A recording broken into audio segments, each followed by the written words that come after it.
ప్రతి ఇంట్లో పిల్లలు పుడతారేమో కానీ మన తెలుగుదేశం పార్టీ కార్యకర్త ఇంట్లో యోధులు పుడతారని బహుశా అర్థమైనట్టుంది వాళ్ళకి.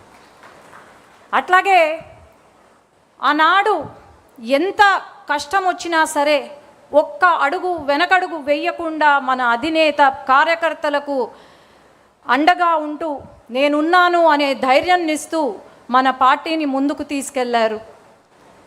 ఈరోజు మనము ఒకటే మన మనసులో ఉండాలి, మనం పని చేసేది మన పార్టీ కోసం, మన అధినేత కోసం, అట్లాగే మన పార్టీ యొక్క నినాదం కోసం తప్ప వ్యక్తిగతంగా కాదు అని నేను తెలియజేసుకుంటున్నాను. మనం ఎప్పుడూ కూడా మనం పడిన కష్టాన్ని మర్చిపోకూడదు, అట్లాగే మన అధినేత పడిన అవమానం మనం మర్చిపోకూడదు.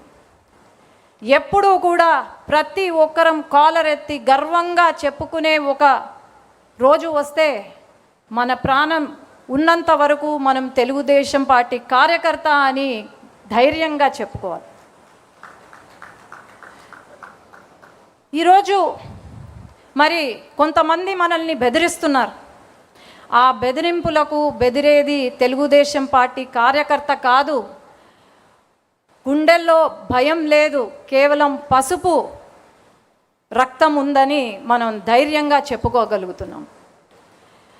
ఈరోజు బెదిరిస్తున్నారు అంటే మనం చెప్పాల్సింది ఒకటే, మనము మన కార్యకర్తగా వెనగడుగు వేసేది లేదు, తల దించేది లేదు, వెన్ను వంచేది లేదు. మనం ఒకవేళ వెను వంచినా లేకపోతే తల దించినా అది కేవలం నా జెండా కట్టడానికే తప్ప ఇంకేమీ కాదు.